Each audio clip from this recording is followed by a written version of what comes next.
안녕하세요, 레디입니다. 오늘은 쉐입 레이어에 대해서 알아보도록 하겠습니다. 쉐입 레이어의 사용법은 지난 시간에 배웠던 마스코틀 사용법과 거의 비슷합니다. 쉐입 레이어를 사용하려면 모형 툴이나 펜 툴로 사용하면 됩니다. 쉐입 레이어를 사용할 때는 레이어가 선택이 되어 있으면 안 됩니다. 레이어가 선택이 되어 있으면 마스코툴 기능을 하기 때문입니다. 레이어를 선택하지 말고 쉐입 레이어를 그려주시면 됩니다. 쉐입 레이어를 정사각형을 그리고 싶다면 Shift를 누른 상태에서 클릭하시고 드래그 해주시면 됩니다. 마우스 커서를 중심으로 정사각형을 그리고 싶다면 커맨드 Shift를 누른 상태에서 클릭하고 드래그 해주시면 됩니다. 쉐입 레이어의 컬러 변경은 상단에 컬러 박스를 눌러주시고 원하는 색깔을 누르고 OK를 누르시면 됩니다. 스트로크도 마찬가지로 컬러 박스 눌러주시고 원하는 색깔을 선택하고 OK를 눌러주시면 됩니다. 쉐입 레이어의 컬러에는 옵션이 있습니다. 상단에 P를 눌러주세요. 그러면 필 옵션이 나옵니다. 옵션을 보면 첫 번째 빨간색 사선이 있는 게 투명입니다. 눌러보시면 투명이 됩니다. 그 다음은 단색이고 나머지 두 개는 그라데이션입니다. 이렇게 변경해도 되지만 작업의 효율성을 위해서 단축키를 씁니다. 옵션 키를 누르고 색깔표를 클릭해 주세요. 그러면 순서대로 바뀝니다. 스트로크도 마찬가지입니다. 옵션 키를 누른 상태에서 누르시면 순서대로 바뀝니다. 스트로크 색깔표 옆에 숫자를 클릭하고 좌우로 드래그 해 보시면 스트로크의 굵기를 조절할 수 있습니다. 다른 툴들도 모양만 다를 뿐이지 기능은 같습니다. 다음은 펜툴에 대해서 알아보겠습니다. 단축키는 G입니다. 펜툴 사용법은 지난 시간 강좌 마스크 사용법에서 자세히 설명해 드렸기 때문에 지난 시간 강좌를 참고하시면 됩니다. 직선은 클릭하시면 직선이 됩니다. 곡선은 원하는 곳 클릭하시고 그 다음 클릭한 상태에서 드래그 해주면 곡선으로 바뀝니다. 곡선을 그리고 직선을 그리려면 옵션 키를 누른 상태에서 핸들을 마지막 점에 갖다 주시고 다시 클릭하시면 직선이 됩니다. 쉐입 레이어 모형 툴과 펜 툴은 차이가 있습니다. 모형 쉐입 레이어는 선택을 하고 점을 더블 클릭해도 외곽선, 즉 패스를 변경하려고 하여도 변경이 안 됩니다. 이럴 때는 패스를 선택하고 마우스 오른쪽 클릭해서 컨버터 투 베지어 패스를 해줍니다. 그러면 패스가 생성됩니다. 패스를 선택하고 점을 클릭하시면 점의 변형이 가능합니다. 펜 툴은 마스크 레이어처럼 패스를 선택하고 점을 움직이면 변형이 가능합니다.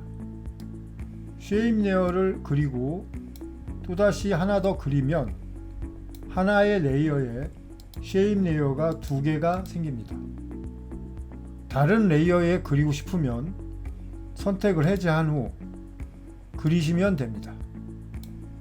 그러면 쉐입 레이어가 두 개가 생성됩니다.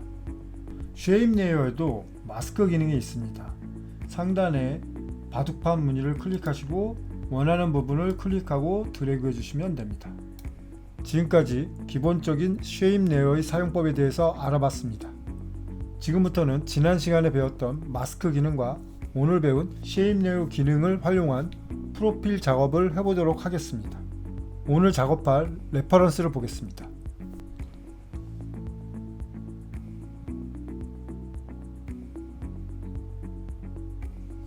작업을 하기 위해서는 사진 파일과 로고 파일을 받아야 합니다. 사진 파일은 가급적이면 해상도가 좋은 걸 받아야 합니다. 로고 파일은 일러스트 파일로 받는 것이 가장 좋습니다. 먼저 웹팩에 작업 소스 파일을 임포트합니다. 파인더를 선택하시고 필요한 소스를 전체 클릭하시고 끌어다 넣어주시면 됩니다. 그런 다음 작업할 컴프를 만들어줍니다. 이름 넣어주시고요. 사이즈는 HD 사이즈고요. 프레임은 29.97 프레임, 드로 프레임 확인하시고 시간은 7초로 하겠습니다. 숫자 7 누르시고 점 누르시고 엔터키 쳐주세요. 그런 다음 축구 선수 이미지를 타임라인에 넣어줍니다. 지난 시간에 배웠던 펜 툴을 이용해서 축구 선수만 마스크를 따겠습니다. 작업할 화면을 확대하겠습니다. 커맨드 플러스. 그리고 스페이스바를 누른 상태에서 클릭하고 드래그해서 화면을 이동시킵니다.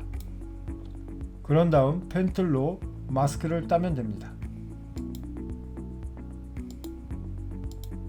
지난 시간에도 말씀드렸지만 직선으로 따는 게 가장 빠릅니다.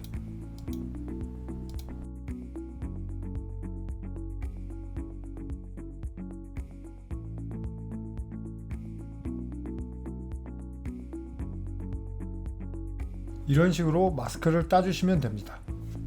마스크를 딴 다음에 잘 따졌는지 확인하는 것도 중요합니다. 이렇게 흰색 부분이 남아있는 게 보입니다. 이럴 땐 마스크 패스를 이동해서 수정해 주시면 됩니다.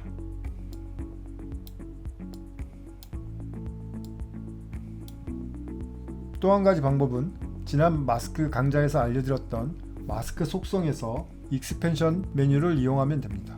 레이어를 클릭하시고요. M을 2번 눌러줍니다. 1번 레이어를 선택하시고 마스크 익스펜션 숫자를 클릭하시고 좌우로 움직여 주시면 됩니다. 정밀하게 움직이려면 커맨드 키를 누른 상태에서 움직이시면 됩니다. 이렇게 에펙에서 마스크 툴을 이용해서 마스크를 딸 수도 있지만 정지된 이미지라면 포토샵을 사용하는 것도 좋습니다. 포토샵 활용법을 알아보겠습니다. 파인더에서 축구선수 이미지를 클릭하고 오른쪽 마우스를 눌러서 포토샵을 클릭합니다. 왼쪽 툴바에서 오브젝트 셀렉션 툴을 클릭합니다. 그리고 드래그 해줍니다. 그러면 이렇게 사람만 선택이 됩니다. 그 다음 상단에 셀렉트 마스크를 클릭합니다. 화면을 확대해서 마스크가 적용이 안 된 부분을 수정해 줍니다. 왼쪽 툴바에서 올가미 툴을 선택해 줍니다. 그리고 화면을 확대한 후 스페이스 키를 누르고 적용 안 된 부분을 확인하고 원하는 부분을 클릭하시고 직선으로 클릭하신 다음에 시작 지점으로 가시면 동그라미가 생깁니다. 클릭해 주시면 됩니다. 이렇게 귀의 흰색 부분은 마스크가 오버됐기 때문에 마스크를 빼줘야 됩니다. 옵션 키를 누르고 상태면 마이너스로 바뀝니다. 그리고 클릭해 주시면 됩니다. 시작점 가면 동그라미 생기면 클릭하시고 여기도 마스크를 빼줘야 되기 때문에 옵션 키를 누른 상태에서 클릭하시고 필요한 부분을 클릭해 줍니다. 그런 다음 시작점으로 가서 클릭해 줍니다. 이렇게 마스크 정리가 다 됐으면 OK를 눌러줍니다. 그런 다음 레이어 하단에 있는 마스크 아이콘을 클릭해 줍니다. PNG 파일로 다시 저장해 줍니다. Save As를 누르시면 됩니다. 커맨드 Shift S입니다. 이름은 축구선수 알파라고 넣어주겠습니다. 그리고 저장을 클릭해 줍니다. OK를 눌러주세요. 상황에 따라 다르겠지만 이런 상황에서는 포토샵이 더 편할 수도 있습니다. 여러분이 판단하고 더 편한 쪽을 사용하시면 됩니다. 포토샵에서 작업한 파일로 작업을 해보겠습니다. 먼저 안전 라인을 켜주세요. 단축키는 엔터 옆에 점이고요. 사람을 이동하겠습니다. 축구선수 레이어를 선택하고 클릭하고 드래그 해주시면 됩니다. 다음은 백소스를 타임라인에 넣어주겠습니다. 백소스는 상황에 따라 만들어도 되지만 보통 종편실에는 소스하드가 있어서 그것을 활용하면 됩니다. 인터넷에서 다운받아도 되고요. 오늘은 여기까지 하겠습니다. 다음 파트 2 강의에서 작업을 마무리해 보도록 하겠습니다. 항상 반복 학습 잊지 마시고 다음 시간까지 안녕.